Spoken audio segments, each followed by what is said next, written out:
두 가지 지표로 보거든요. 두 가지 지표를 보는데 첫 번째는 이제 주택 구입 부담 지수, 그다음에 또 하나는 전세가율 이렇게 보고 있습니다. 네. 아직 모르시는 분들도 많을 것 같아서 간략히 설명을 드리면 네. 주택 구입 부담 지수는 예를 들면 A라는 지역의 중위 가격 주택을 중위소득 가구가 구입할 때 소득 대비 주택담보대출이 원리금 상환 수준을 나타내는 거거든요. 서울의 주택 구입 부담 지수가 100이면 서울의 중위소득 가구가 서울의 중위 가격 주택을 살 때 소득의 25%를 주택담보대출 원리금 상환으로 쓰는 수준을 얘기합니다. 그게 하나 있고, 전세가율은 뭐 많이 아시는 부분이지만 이제 매매가에서 전세가가 차지하는 비중이죠. 그러니까 그 두 가지를 좀 눈여겨보고 있는데, 소득 대비 집값은 이제 보다 주택 구입 부담 지수는 저금리, 고금리 상황도 이제 지수에 반영을 하고 있기 때문에 그런 측면에서 봤을 때 주택 구입 부담 지수가 좀 소득 대비 집값보다 좀 유용한 지표라고 판단을 하고요. 일각에서는 약간 그 중위소득 가구가 중위 가격 주택을 구입할 때 부담이기 때문에 전체 소득, 전체 가구, 전체 주택을 반영하지 못하기 때문에 의미가 제한적이라는 분도 계시지만, 사실 제가 2008년부터 21년까지 그 상위 소득 20% 가구와 상위 40에서 60% 가구의 소득의 증가율을 봤더니 별 차이가 없었거든요. 13년 동안. 그리고 아파트 가격도 상위 20%가 121% 올랐는데 상위 40에서 60%, 중간대 가격은 129% 올랐거든요. 그러니까 소득이나 가구나 상위나 중위나 뭐 비슷하게 올랐기 때문에 중위소득 가구가 중위 가격 주택을 구입하는 게 전체적으로 좀 대표성 어느 정도 띈다고 봐도 될 것 같고요. 전세가율 같은 경우는 왜 중요하게 봤냐면, 네. 과거에 과거 상승장의 정점 때 보면은 서울의 한강 이남이 2007년 상반기에 상승이 멈췄거든요. 그때 이제 전세가율이, 한강 이남이 전세가율이 37%까지 떨어지면서, 즉 매매가 전세가의 갭이 역대 최대로 벌어지면서 상승이 멈췄는데, 똑같은 시기에 한강 이북은 전세가율이 50% 넘었었기 때문에 계속 올랐습니다. 한강 이북은. 2008년 하반기에 한강 이북도 전세가율이 40% 초반대까지 떨어지니까 그제서 상승을 멈췄거든요. 그런 거 봤을 때 전세가율도 좀 버블을 나타내는데 유용한 지표라고 판단했고요. 현재 상황인 주택 구입 부담 지수는 좀 아쉬운 게 2022년 3분기까지만 나와 있는데, 네.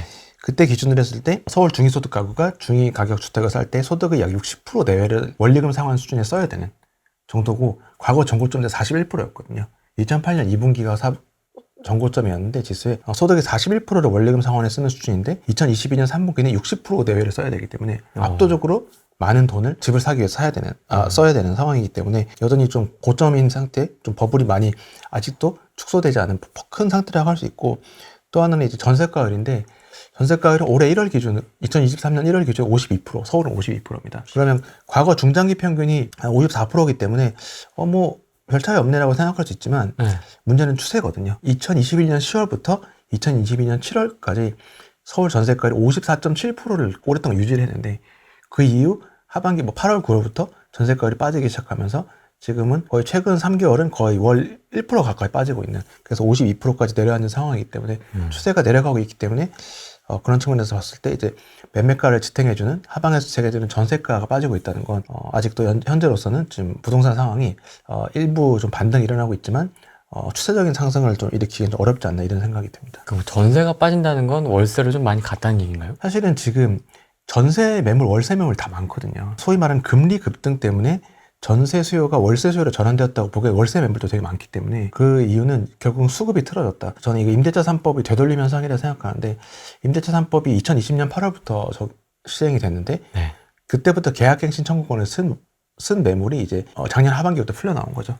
그런 측면에서 봤을 때 임대차 3법이 되돌림 현상으로 매물이 증가해서 전세가가 추가로 빠지는 부분, 금리 급등 플러스 이러한 부분 때문에 더 빠지는 부분이 있다고 좀 보여집니다. 제가 블로그나 카페나 여러 유튜브에서도 23년 전후를 중장기 고점으로 봤는데, 그 이유 중에 하나는 사실은 상승이 이제 한계가 있고, 상승의 체력의 한계가 올 시점이라고 봤고, 또 하나는 내년에 원래 입주 물량이 굉장히 많았거든요, 서울 기준으로. 특히 둔촌주공과 반포 레미안 원베일리가 2023년 8월에 동시에 입주를 할 때, 그 동시에 입주를 하는 규모가 15,000세대인데, 과거 기억하시는 분도 계셨겠지만 과거 2008년 7, 8, 9월에 잠실의 엘스 리센츠 파크리오가 연달아 입주를 할 때, 그때가 17,000세대인데 그게 석 달에 걸쳐서 입주할 때 파괴력을 많이 기억하시는 분도 계실 텐데, 2023년 8월은 원래 15,000가구가 한꺼번에 입주를 하기 때문에 파괴력이 더하면 더했지 약하지 않을 거라 봤는데, 둔촌주공이 입주 지원과 상관없이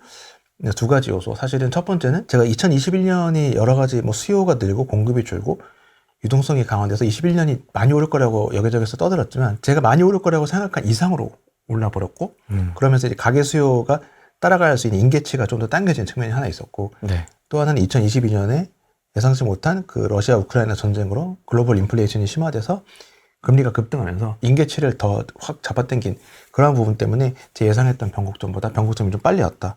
이렇게 좀 생각을 하고 있습니다. 그 대출 규제 한번 그때 나왔던 것부터 뚝 약간 이런 느낌? 그때 이미 체력이 되게 소진된 상태이기도 했고 그랬지만 근근히 낮은 거래량으로 아마 시장이 버티고 있었는데 그 낮은 거래량으로 이제 급등을 해버리다 보니까 사람들이 체감하는 가격 수준이 너무 올라갔고 거기서 이제 한계에 이미 한계가 빨리 왔는데 금리 급등까지 맞이하면서 좀 하락폭이 커지고 있는 그런 상황으로 생각을 하고 있습니다. 하락을 주장했던 분들이 예. 서울을 기준으로 놓고 보면 또는 서울 또는 수도권을 기준으로 놓고 보면 뭐 40%, 네. 50%가 빠질 수 있다라고 보시는 분들도 계시는데요.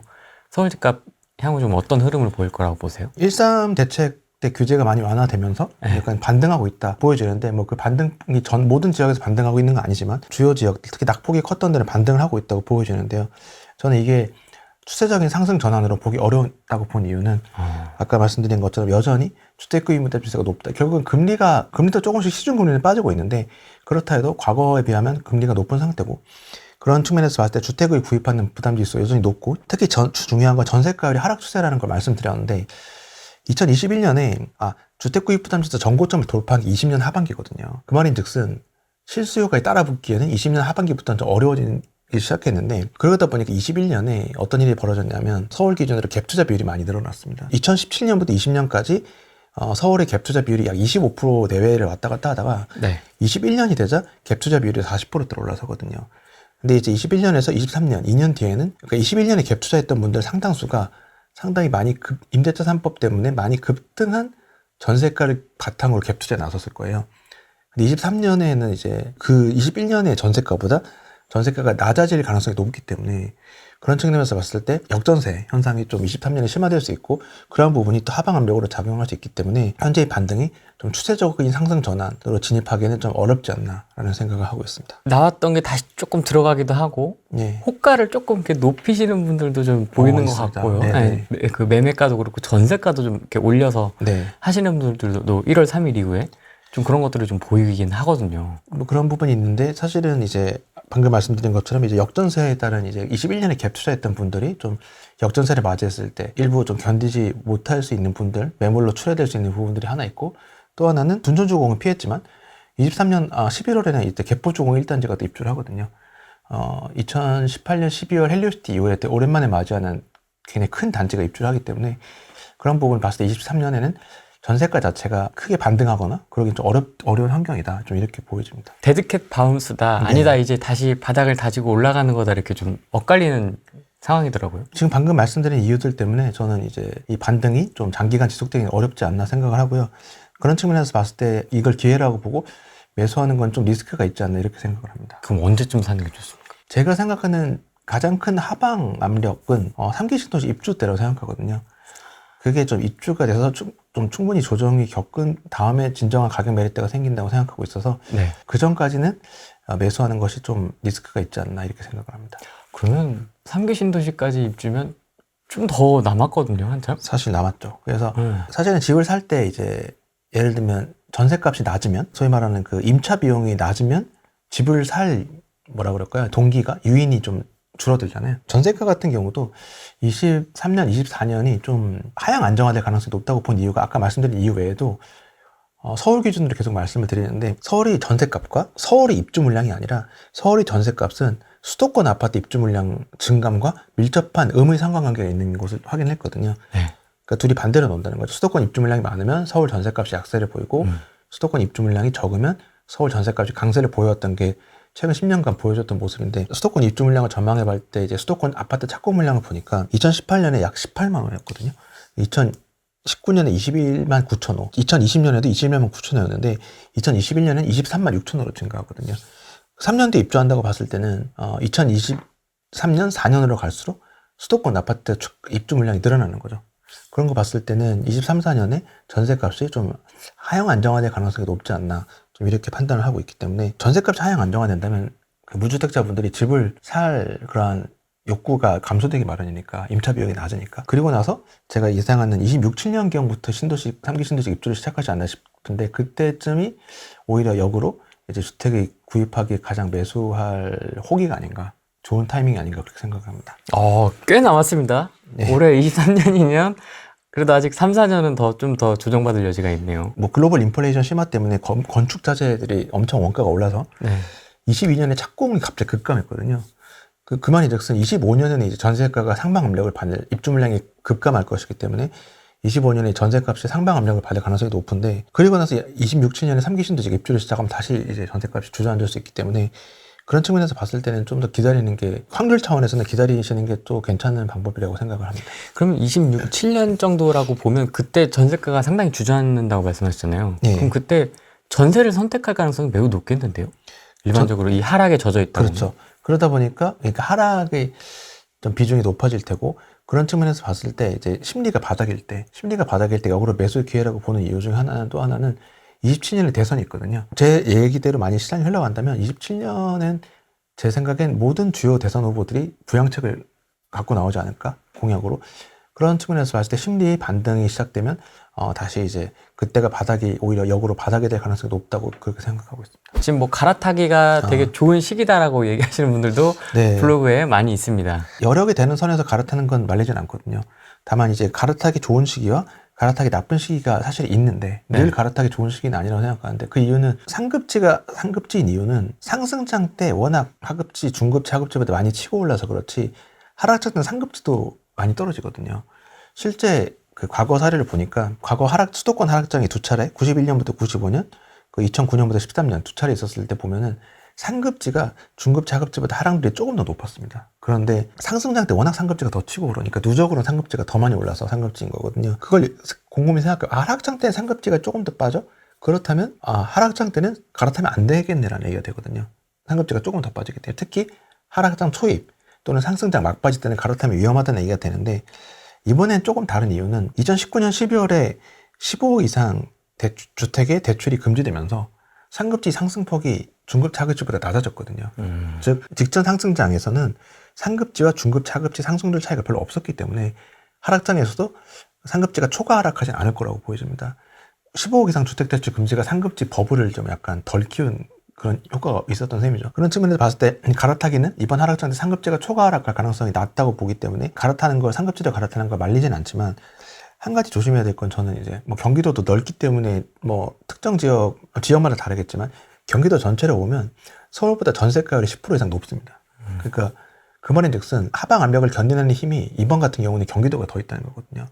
과거 정점 2008년에는 서울과 경기도의 전세가율이 비슷했기 때문에 하락장 때 같이 떨어졌는데, 네. 지금은 경기도가 서울보다 전세가율이 높기 때문에 하방 압력을 견뎌내는 힘이 오히려 경기도가 높다고 봤을 때는, 경기도에서 서울로 연끌로 무리해서 갈아타는 건 좀 조심하실 필요가 있지 않나, 이렇게 생각을 해봅니다. 계속 완화는 하고 있습니다. 이제 네네. 계속 시그널을 주고 있고, 네. 뭐도 하겠다, 뭐 철회도 했다가요. 뭐 네. 계속 지금 냄새는 풍기고 있는 것 같고요. 실제로 푼 것도 있고요. 네. 아직 다 풀리지는 않았습니다. 계속 할 것 같긴 하거든요. 올해에도 시장 완화, 규제 완화 쪽으로. 예, 규제 완화를 뭐 할 수밖에 없다고 생각하고, 가격도 가격이지만 제 생각에는 이제 정부의 목표는 이제 거래량이 좀 회복되는 걸 목표로 하고 있는 것 같거든요. 근데 다만 이제 그 부분이 지금 하는 규제 완화들이 수요 증가에 좀 기여를 하고 있다고 보여지지만, 일단은 중저가 아파트는 호재지만 결국은 펀더멘탈과의 괴리, 방금 말씀드린 주택 구입 부담 지수나 전세가를 추세로 봤을 때 펀더멘탈과의 집값의 괴리는 아직도 있다고 보여지기 때문에, 그런 측면에서 봤을 때는 규제 완화가 계속돼도 추세적으로 전환하기 어렵다고 보고, 첫 번째 또 하나는 지금 강남 3구 및 용산구만 규제 지역이 유지되고 있고 나머지는 규제 지역을 풀었는데, 네. 과거 비슷한 시기를 보면은 2008년에 이제 하반기에 마찬가지로 강남 3구 제외하고 그때 풀었단 말이죠. 근데 지금 2008년 강남 3구 제외하고 규제 지역 해제했을 때랑 지금이랑 비교를 하면, 지금이 그때보다 주택 구입 부담 지수는 월등히 높고, 대신 전세가율도 월등히 높습니다. 그러니까 이게 헷갈릴 수 있는 게, 주택 구입 부담 지수 높으니까 버블이네, 2008년보다 버블이네, 하지만 전세가율도 높아? 그러면 이게 애매하네, 이렇게 볼 수 있지만, 아까 말씀드린 것처럼 전세가율이 빠지고 있기 때문에. 또 하나는 2008년에는 전세 자금 대출이 없었고요. 지금 전세 자금 대출이 있기 때문에 일률적인 비교가 어렵다고 보여집니다. 그러니까 그때 전세가율이 38%지만 지금 52%가 그때보다 높다고 해서 같은 잣대로 좀 보기 어렵다고 봤을 때, 이 전세가율이 지금보다 더 내려갈 경우는 여전히 좀 버티는 힘이 좀 빠지지 않을까 이렇게 좀 생각이 됩니다. 과거에 전세가율이 38%까지였군요. 2009년 1월이 바닥이었거든요. 와. 그때 38.1%까지 내려갔기 때문에 그때가 역대 최저 전세가율이고 매매가와 전세가의 괴리가 역대 최대였기 때문에 그래서 2009년에 이제 금리를 많이 떨어뜨리고 위례 토지 보상금이 지급되면서 잠시 반등했지만 다시 주시장이 결국 주저앉은 이유는 결국 매매가와 전세가의 괴리를 못 견디고 즉 체력이 떨어진 상태이기 때문에 어떻게 보면 뭐 유동성을 금리 내려서 모르핀을 이렇게 꽂아준 꼴이었지만 오래 못 간 거죠. 하락이 아니라고 이야기하시는 분들도 있는데 뭐 예. 거래량이 다시 좀 살아나고 있다. 꿈틀꿈틀. 그다음에 급격히 빠진 거기 때문에 단기간 내에 굉장히 빠르게 예. 쭉 빠진 거기 때문에 이게 금리가 다시 좀 멈추거나 뭐 하락까지는 얘기는 못 하겠지만 예. 금리가 멈추면 이제 다시 또 심리가 회복되면서 거래가 늘어나고 네네. 이렇게 될 수 있다라는 이야기들도 있습니다. 거래량이 적기 때문에 이게 하락장이 맞냐라고 얘기하는 분들의 의견을 저도 본 적이 있는데 네. 여기서 저와의 생각이 다른 부분은 거래량이 적은 이유거든요. 아마 그분들이 말씀하시는 거는 거래량이 적은 이유는 매물이 적어서라고 얘기를 하신 분들이 많았던 것 같은데 저는 이제 거래량이 적은 이유가 이제 매수 여력이 없어서라고 생각을 했거든요. 그 가장 대표적인 여기를 판단하는 지수 중에 하나가 또 하나가 이제 KBHY 지수라는 게 있는데 아시다시피 이름 그대로 KB에서 나오는 지수인데 그게 뭐냐면 예를 들면 서울이면 서울의 중위소득 가구가 표준 대출을 받아서 서울에 구입할 수 있는 아파트의 비율을 나타낸 거거든요. 근데 과거 이 KBHY 지수가 매매가의 어떻게 보면 전 고점 중에 하나인 2009년 4분기에 14.2%였습니다. 이게 뭘 의미하냐면 제가 서울의 중위소득 가구인데 제가 2009년 4분기에 구입할 수 있는 서울의 주택 비율이 14%였다는 얘기거든요. 2021년 4분기 이후로는 그 비율이 3% 밑으로 내려갔습니다. 그 이후 지금까지도 서울의 중위소득 가구가 대출을 받아서 구입할 수 있는 서울의 주택 비율이 3%밖에, 하위 3%밖에 안 된다는 거거든요.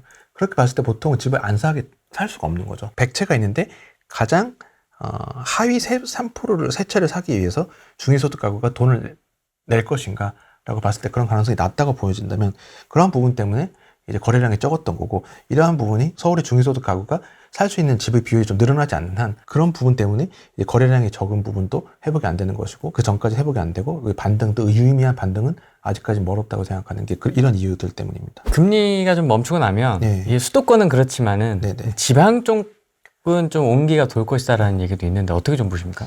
5대 광역시라든지 뭐 이런. 지난 장의 학습 효과 때문에 그런 것 같아요. 그 지난 장에서 2002년부터 2008년까지는 수도권이 급등을 하고 지방 광역시들이 좀 완만하게 상승해서 많이 갭이 벌어져서 있었는데 2009년부터 수도권이 떨어지기 시작하니까 2009년부터 13년까지 수도권 떨어질 때 광역시들은 급등을 해갖고 급을 메웠거든요.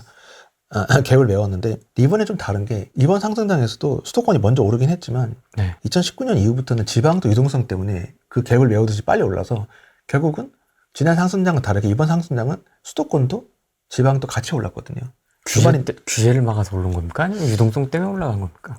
저는 유동성 때문이라 보거든요. 특히 20년, 21년에 지방이 특히 많이 오른 이유는 갭 메우기도 있지만 이제 결국은 많이 유동성이 코로나 이슈 때문에 어쨌든 유동성이 많이 풀리면서 그러한 것들이 덜 오른 지방에도 흘러 들어갔기 때문에 결국은 수도권 지방 다 같이 올랐기 때문에 과거 상승장과 다르게 이번 하락장은 같이 내려가는 상황이다. 왜냐하면 주택 구입 부담 지수도 각 지역 평균을 보면은 서울, 수도권 그리고 지방 광역시들도 다 전고점을 돌파했거든요. 다 같이 고평가된 상황이기 때문에 전에는 2009년 때는 지방 광역시들은 주택 구입 부담이 낮았고 수도권 서울만 높았던 상태인데 지금은 다 높은 상태이기 때문에 같이 내려가기 때문에 지방이 과거 수도권 하락장처럼 지방이 먼저 반등하는 일은 좀 이번에는 가능성이 좀 희박하지 않나 이렇게 생각을 합니다. 그러면 서울 수도권 기준으로 아까 뭐 26년, 27년 말씀해 주셨잖아요. 네. 그럼 지방에 지금 분위기가 안 좋은 뭐 대구라든지 뭐 포항이라든지 공급 물량이 많은 곳이라든지 뭐 인천은 지방이라고 보기는 좀 어렵지만 예.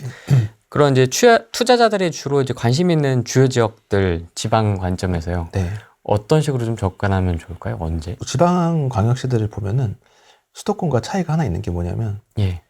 제가 2011년부터 2021년까지 11년간 매매가랑 전세가랑 같이 움직이는 달이 얼마나 되는지 확인해 봤거든요. 매매가, 전세가가 같이 오르고 같이 내리는 달이 얼마나 되는지 봤는데 지방의 5대 광역시가 서울, 인천, 경기보다 월등히 그 매매가, 전세가가 같이 움직이는 달이 많았습니다. 그 말인즉슨 입주 물량이 영향이 전세값에 바로 미치는데 전세값을 넘어서 지방 광역시는 입주 물량이 매매가에도 미치는 영향이 크다는 거 의미거든요. 결국 그래서 매매가 전세가 같이 오르내리는 건데, 그렇게 봤을 때 입주 물량을 좀 지방광역시는 수급을 수도권보다 더 자세히 봐야 되는데, 저는 단기 구간은 착공 물량으로 이제 물량 부담을 보고 중장기는 인허가 물량으로 보거든요. 왜냐면 대체로 이제 흐름을 보면 인허가하고 한 2년 뒤에 그 착공을 하더라고요.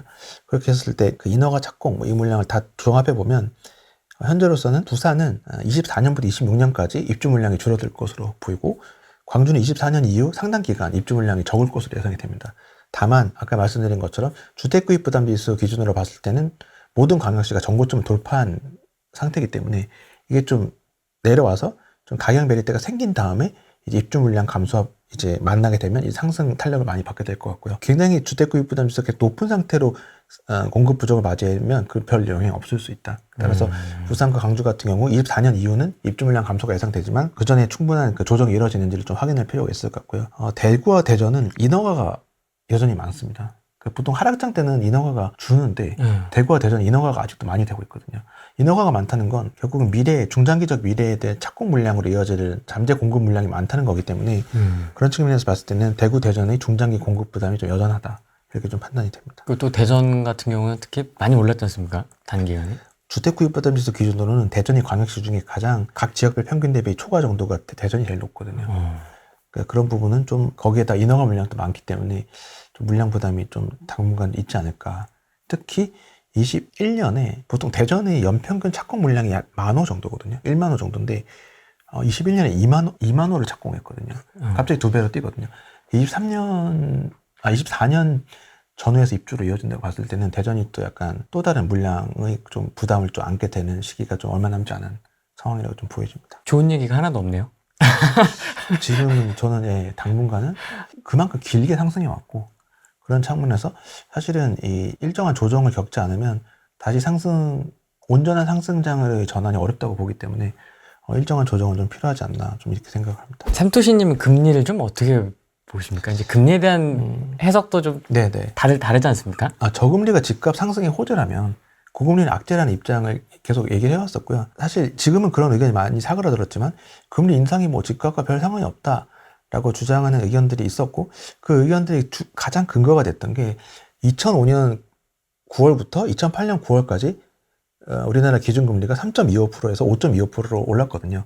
그때로 집값이 올랐기 때문에 금리가 올랐는데 그때 집값 올랐지 않냐, 고로 금리 인상은 집값에 별로 영향을 못 준다라는 의견의 근거가 바로 거기에 있었는데, 그게 단편적으로만 보면 그런데 실제는 달랐던 게 2008년에 금리가 5.25%까지 기준금리가 올라갔는데 그때 버텼기 때문에 지금도 기준금리 5% 올라가도 버틴다고 하는 건 다른 이유가, 첫 번째는 그때와 지금의 집값이 월등히 높기 때문에 금리가 같은 5%라도 갚아야 되는 부채의 상환 수준이 월등히 이쪽이 높기 때문에 같은 5%라고 보면 안 되는 게 맞고요. 그게 아까 주택구입 부담 지수로 보면 2005년 9월부터 2008년 9월까지 금리 인상기 때는 서울 중위소득 가구가 소득의 28에서 41%를 원리금 상환에 내면 됐거든요.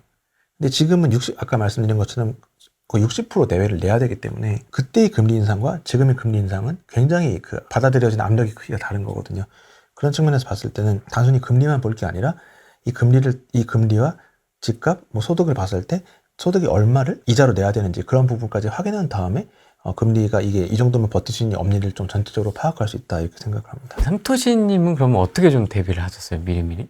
사실은 저도 대비를 못한 부분이 있는 것은 각종 매체에서도 제가 23년 전후가 고점이라고 생각했기 때문에 그 부분에 대해서 약간 금리가 이렇게 빨리 오를 거라고 예상을 못해서 충분히 엑시트하지 못한 부분이 있고, 그런 부분 때문에 사실은 개인적으로는 제 의견이 맞다는 보장은 없지만 저는 이제 반등이 제대로 온다면 사실은 저는 이 부분을 개인적으로는 전부 어쨌든 일정한 수준의 엑시트는 좀 필요하지 않나, 저는 그렇게 개인적으로 생각하고 있습니다. 진짜 다주택자분들 이렇게 사석에서 물어보면 진짜 다 좀 정리해야 될 건 좀 정리하겠다라고 얘기를 하시더라고요. 네네. 규제 얘기도 안 할 수가 없는데 다주택자 양도세를 중과를 했던 것이 과거 2006년, 2018년이거든요. 그때가 역대급 폭등이 일어난 해입니다. 2006년과 2018년에 다주택자 양도세를 중과해 버리니까 매물이 그러니까 사실 1주택자가 무주택자로 돌아가기 어렵다고 봤을 때 결국은 시장을 안정화시킬 만한 매물은 이제 다주택자한테 나와야 되는데, 다주택자 양도세 중과해서 다주택자들 매물이 이제 틀어막혀 버리니까 2006년과 2018년에 급등을 해버린 거거든요.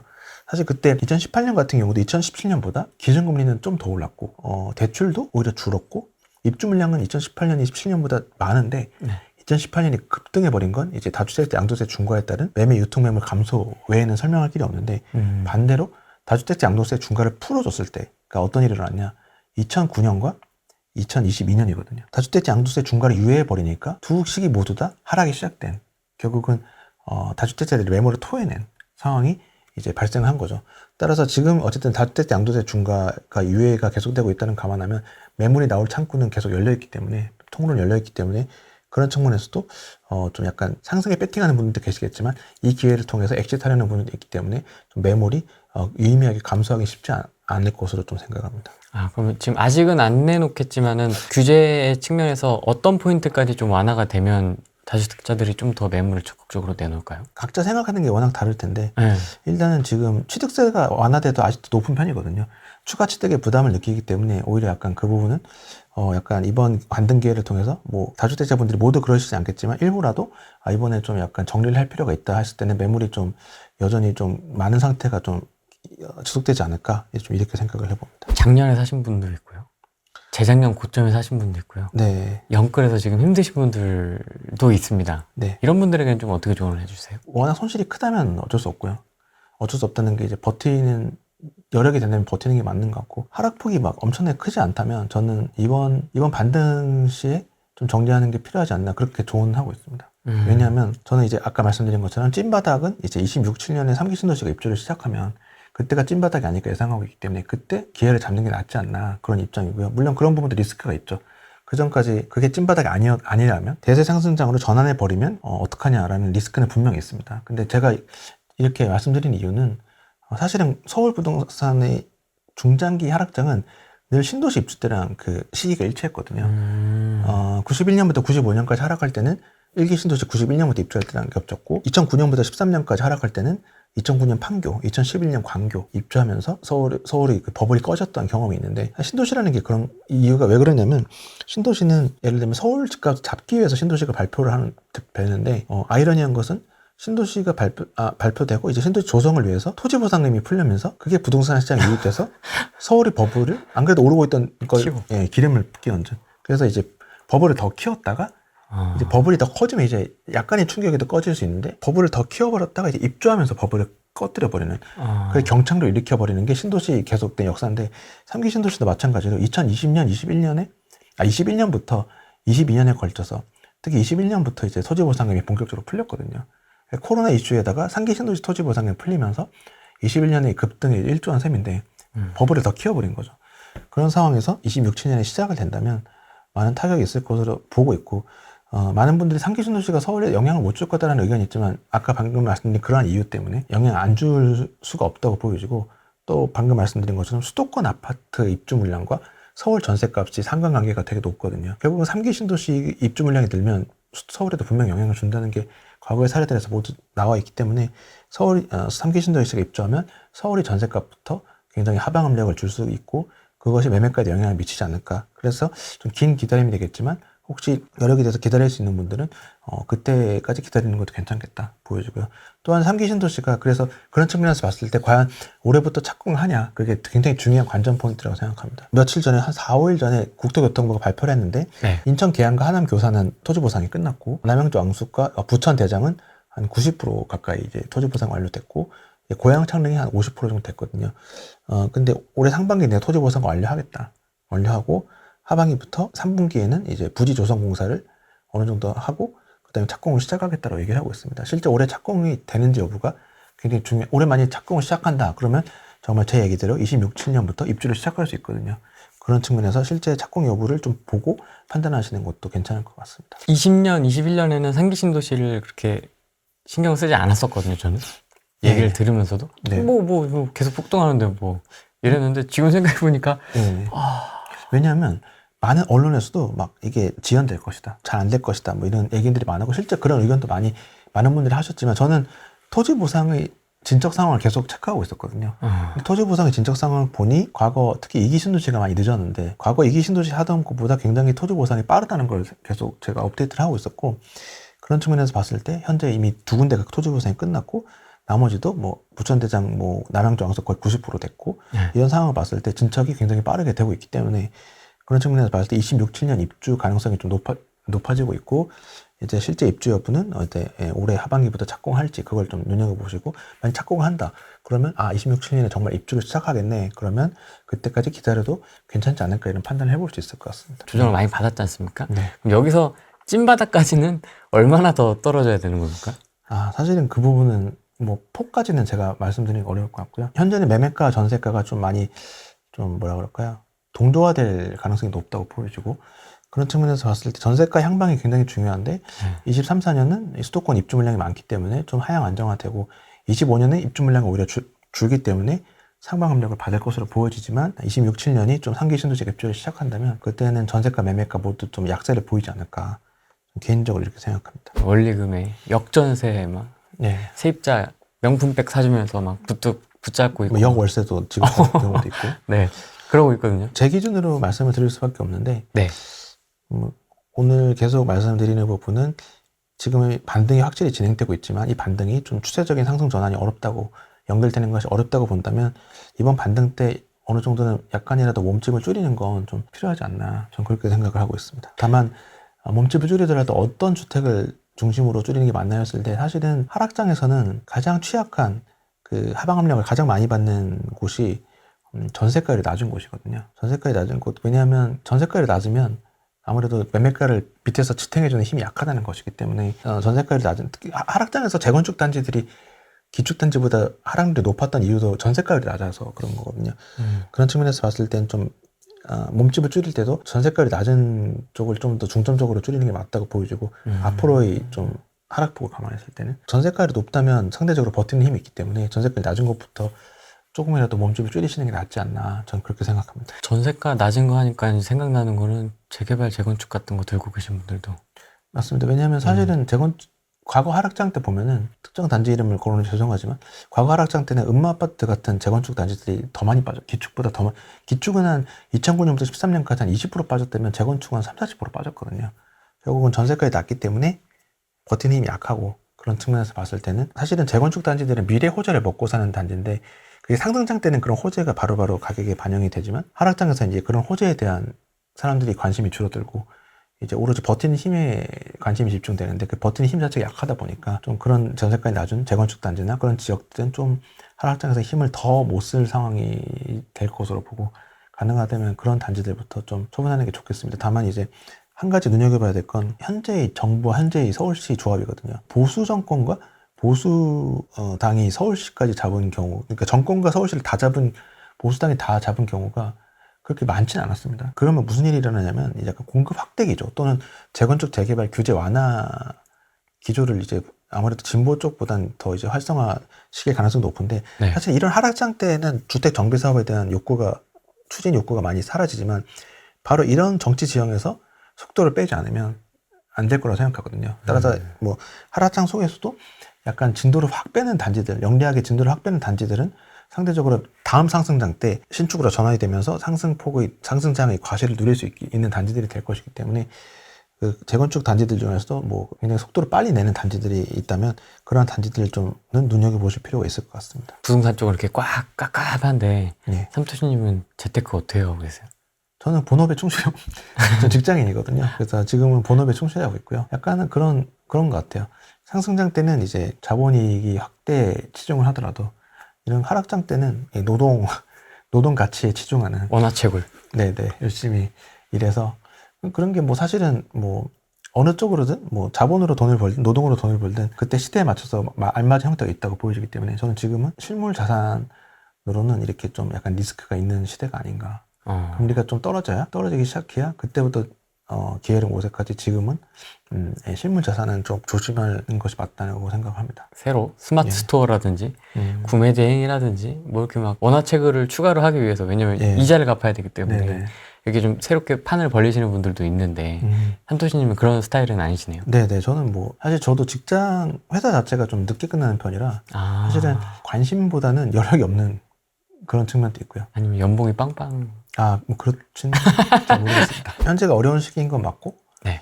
변곡점이 오면 굉장히 혼란스럽고, 뭐 다양한, 과거보다 더 매체가 다양해지고 그러면서 좀 더 이제 의견을 내는 분들도 많아지고 하면서 굉장히 좀 더 혼란스러울 수 있다고 생각하거든요. 맞습니다. 정보의 바다라는 게 말 그대로 정보 유통이 너무 활발하다 보니까.